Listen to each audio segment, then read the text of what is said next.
नमस्कार, जनतंत्र टीवी देख रहे हैं आप और मैं हूं आपके साथ स्वाति आर्य। हमारे इस खास कार्यक्रम 2022 की बिसात में आप सभी का स्वागत है।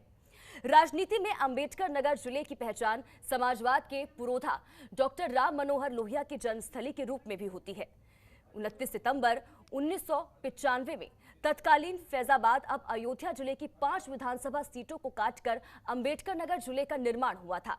जिला बनने के बाद से अधिकांश समय तक 5 विधानसभा सीटों पर बसपा का कब्जा रहा। साल 2012 के चुनाव में यहां की सभी सीटों पर सपा ने अपना झंडा लहराया। अंबेडकर नगर की सियासत बीजेपी के लिए कभी माकूल नहीं रही। राम मंदिर आंदोलन के समय भी यहां के किसी भी विधानसभा सीट पर बीजेपी चुनाव नहीं जीत पाई थी। हालांकि 2017 के चुनाव में 2 सीटों पर कमल खिलने में सफल रहा, जबकि 3 सीटों पर बीएसपी ने जीत दर्ज की थी।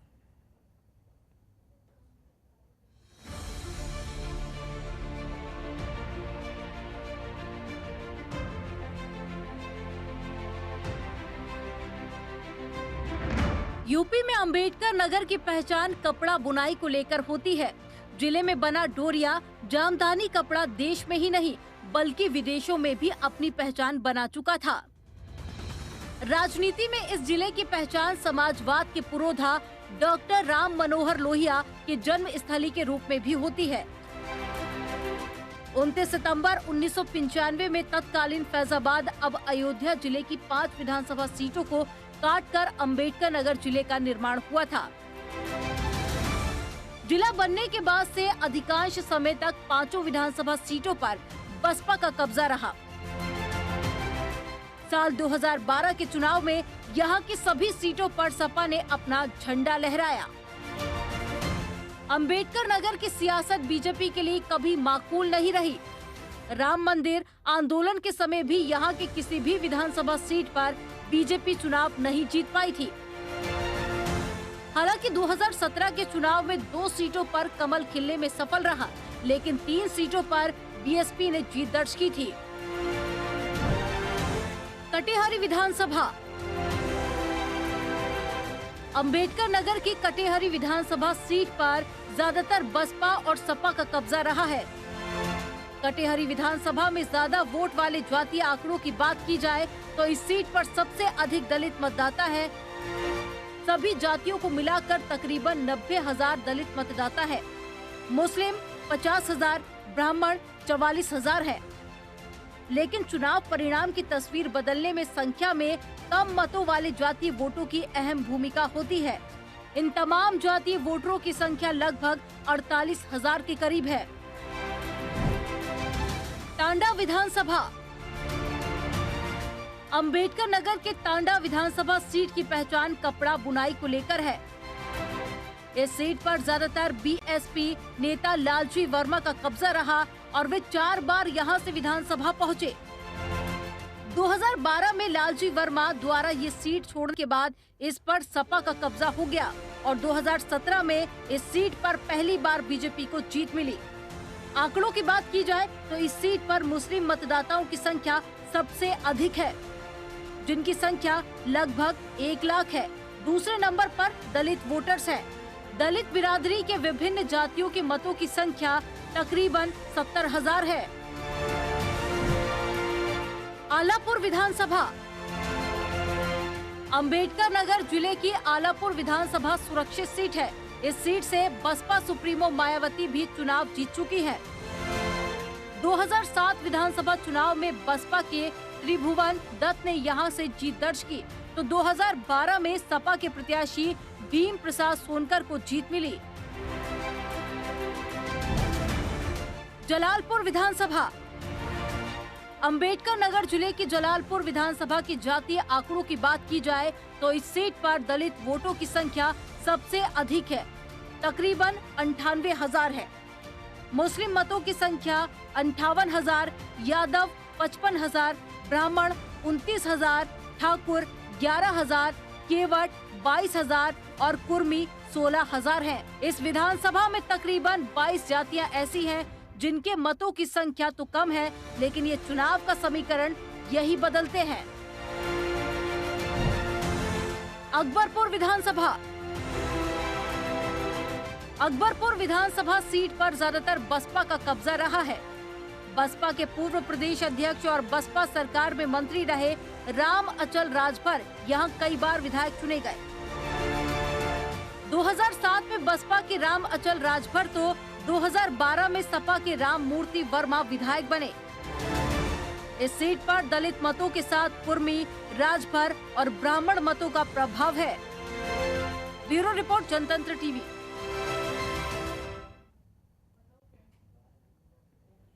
अंबेडकर नगर जिले की पहचान समाजवाद के पुरोधा डॉक्टर राम मनोहर लोहिया की जन्मस्थली के रूप में होती है। जिले में 5 विधानसभा सीटें हैं, जिनमें कटहरी, टांडा, आलापुर, जलालपुर और अकबरपुर शामिल हैं।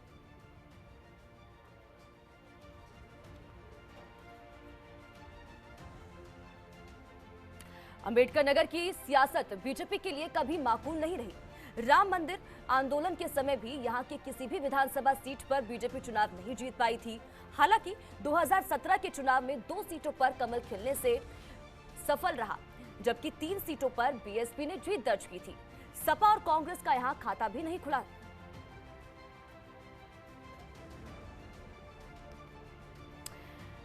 तो देखिए, जो सीटें यहां पर 2 कमल को मिली, ये ग्राफिक्स के जरिए जानकारी हम आपको तक पहुंचा रहे हैं।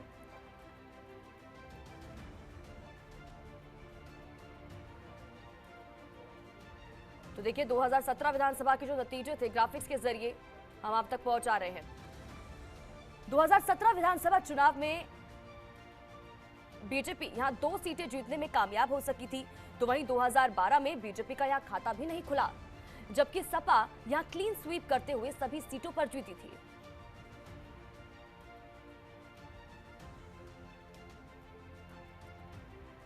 तो देखिए, कटहरी 2017 की बात करें तो बीएसपी के लालजी वर्मा ने यहां जीत दर्ज की थी। ग्राफिक्स के जरिए आप तक पहुंचा रहे जानकारी अंबेडकर नगर की। उसके बाद बीजेपी के अवधेश कुमार द्विवेदी को 6000 वोट यहां पर मिले थे। बीएसपी के लालजी वर्मा ने यहां से जीत दर्ज की।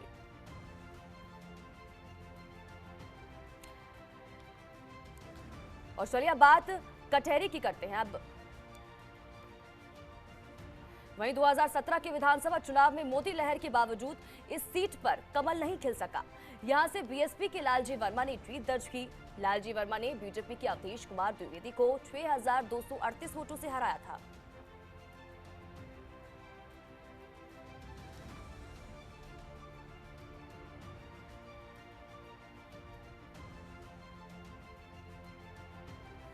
वहीं 2012 में हुए विधानसभा चुनाव में कटहरी विधानसभा सीट पर समाजवादी पार्टी के प्रत्याशी शंखलाल मांझी ने जीत दर्ज की थी।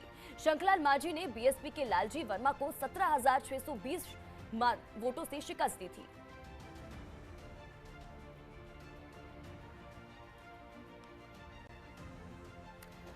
तो देखिए, कटहरी का सियासी समीकरण भी हम आप तक पहुंचा रहे हैं ग्राफिक्स के जरिए, जहां पर सपा के शंखलाल मांझी, धर्मराज निषाद खासा प्रभाव यहां पर रहा। बीएसपी के लालजी वर्मा का विधानसभा पर काफी असर देखने को मिला था।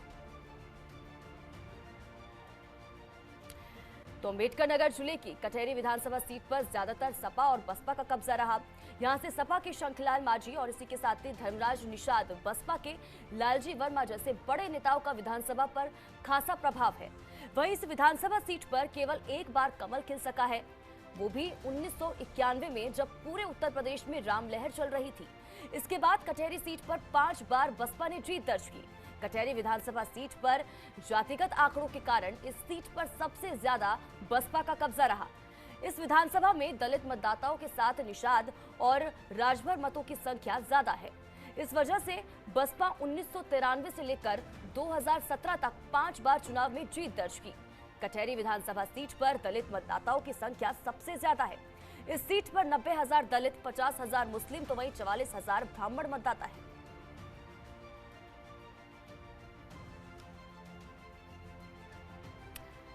तो देखिए, कटहरी का सियासी समीकरण भी सुनिए, ग्राफिक्स के जरिए देखिए। यहां पर बसपा 1993 से लेकर 2017 तक 5 बार चुनाव में जीत दर्ज कर चुकी है। इसी के साथ ही कटहरी सीट पर ज्यादातर सपा और बीएसपी का ही कब्जा रहा है।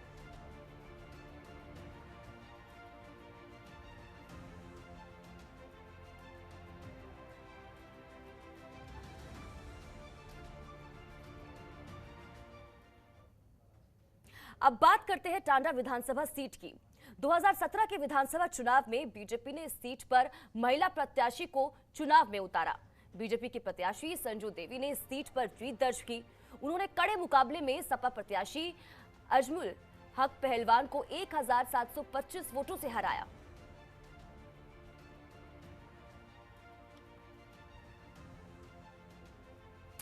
तो वहीं 2012 में हुए विधानसभा सीट पर समाजवादी पार्टी के अजीमुल हक पहलवान ने जीत दर्ज की थी। इस चुनाव में अजीमुल हक पहलवान ने बीएसपी प्रत्याशी अजय कुमार को 27,521 मतों से हराया था।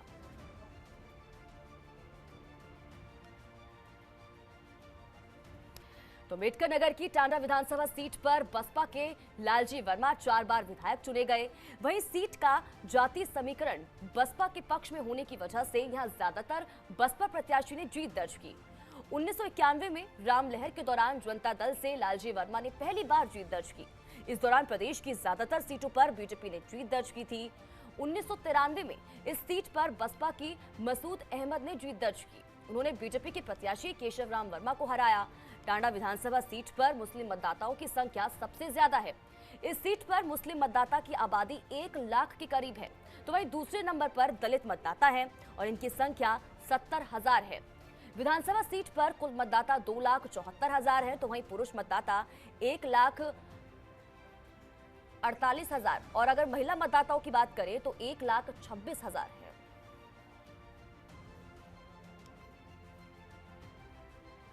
तो देखिए, टांडा सीट पर बसपा के लालजी वर्मा 4 बार विधायक चुने गए हैं। ग्राफिक्स के जरिए ये सियासी समीकरण भी हम आपको दिखा रहे हैं। टांडा विधानसभा का सीट का जातिगत समीकरण बीएसपी को फायदा पहुंचाता है। 1991 में राम लहर के दौरान लालजी वर्मा ने यहां से पहली बार जीत दर्ज की थी। उसके बाद 1993 में इस सीट पर बसपा की मसूद अहमद ने जीत दर्ज की।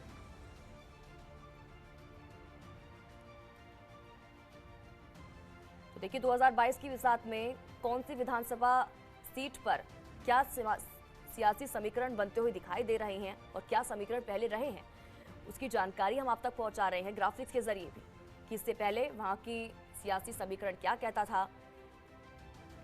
हालांकि इस बार कौन सी पार्टी को इन विधानसभा सीटों से जीत मिलती है, ये देखना होगा।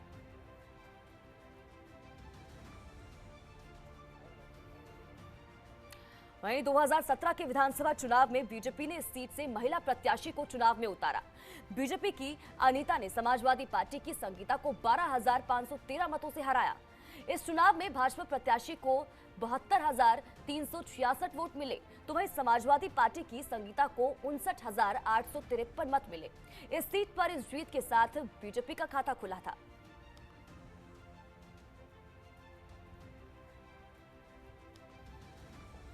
तो 2012 में इन विधानसभा सीट पर समाजवादी पार्टी से प्रत्याशी भीम प्रसाद सोनकर ने बसपा के त्रिभुवन दत्त को हराकर सीट पर कब्जा किया। वहीं सपा का खाता भी नहीं खुला। इस चुनाव में सपा प्रत्याशी ने 30,023 मतों से त्रिभुवन दत्त को हराया था।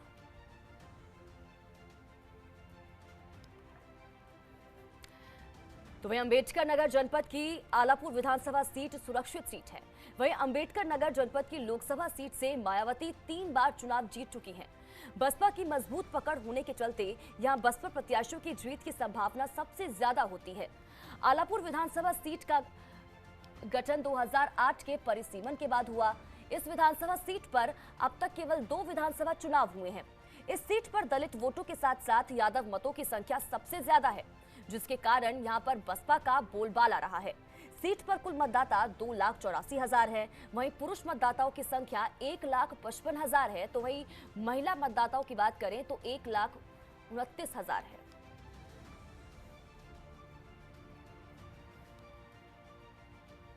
दो 2017 के विधानसभा चुनाव में बहुजन समाज पार्टी के रितेश पांडे ने जीत दर्ज की थी। इस चुनाव में जब पूरे देश में मोदी लहर चल रही थी, उस समय भी इस सीट पर बीजेपी की जीत नहीं हो सकी थी। आपको बता दें कि बीजेपी के राजेश सिंह दूसरे स्थान पर रहे थे। यहां से रितेश पांडे ने बीजेपी प्रत्याशी को 13,000 मतों से हराया था। 2012 में हुए विधानसभा चुनाव में जलालपुर से शेर बहादुर समाजवादी पार्टी से तीसरी बार विधायक बने। शेर बहादुर ने बीएसपी के रितेश पांडे को 17,264 मतों से हराया।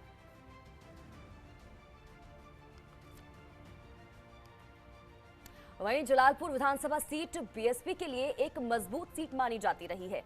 1991 में जब पूरे देश में राम मंदिर की लहर चल रही थी, उस समय भी इस विधानसभा सीट से बहुजन समाज पार्टी के प्रत्याशी रामलखन ने जीत दर्ज की थी। 1993 में रामलखन वर्मा ने दोबारा जीत दर्ज की। जलालपुर विधानसभा सीट पर जातिगत आंकड़ों की बात की जाए तो यहां दलित मतदाताओं की संख्या 1 लाख के करीब है। वहीं यहां पर 60,000 मुस्लिम, 55,000 यादव, 29,000 ब्राह्मण मतदाता हैं। सीट पर कुल मतदाताओं की संख्या 3,45,000 है। पुरुष मतदाताओं की संख्या 1,86,000 है। वहीं अगर महिला मतदाताओं की बात करें तो उनकी 1,58,000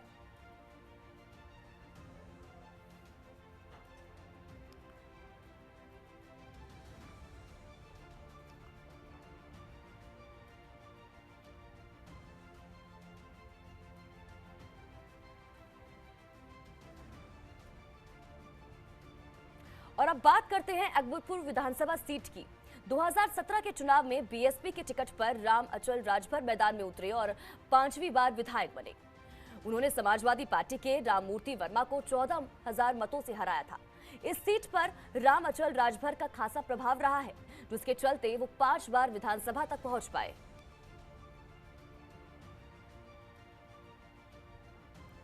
दो 2012 में हुए विधानसभा चुनाव में समाजवादी पार्टी के राममूर्ति वर्मा इस सीट से चुनाव जीते थे। राममूर्ति वर्मा ने इस चुनाव में बसपा के संजय कुमार को 26,286 मतों से हराया।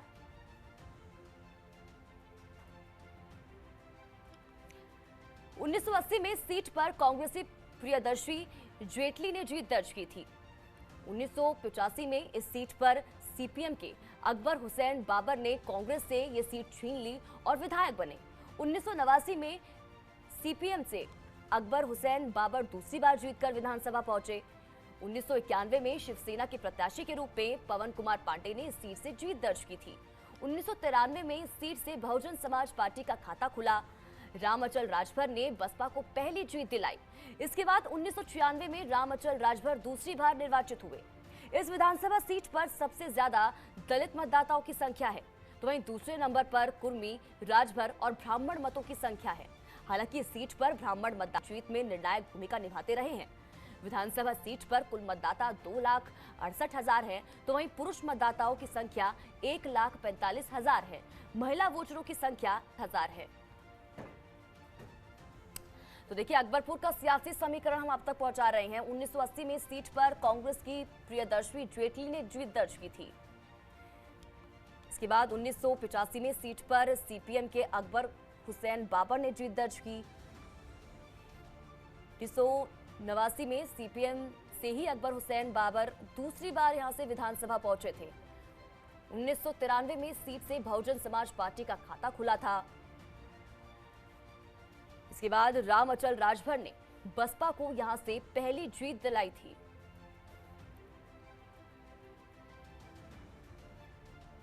तो 1996 में राम अचल राजभर दूसरी बार निर्वाचित हुए इस सीट से। इस विधानसभा सीट पर सबसे ज्यादा दलित मतदाताओं की संख्या रही है, तो वहीं दूसरे नंबर पर कुर्मी, राजभर और ब्राह्मण मतों की संख्या है।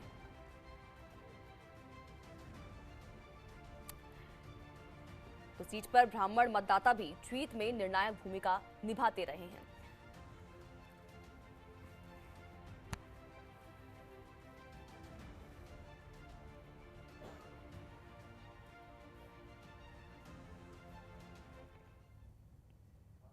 और इसी के साथ ही हमारे इस खास शो 2022 की बिसात में इतना ही। आप बन रहे हैं हमारे साथ। नमस्कार।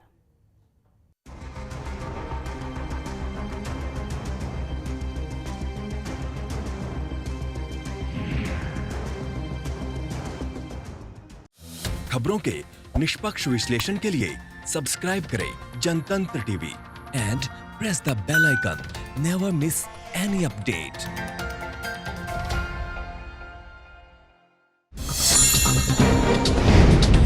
डाउनलोड कीजिए जनतंत्र टीवी ऐप को, जो कि अवेलेबल है गूगल प्ले और ऐप स्टोर पर। अधिक जानकारी के लिए अभी डाउनलोड करें।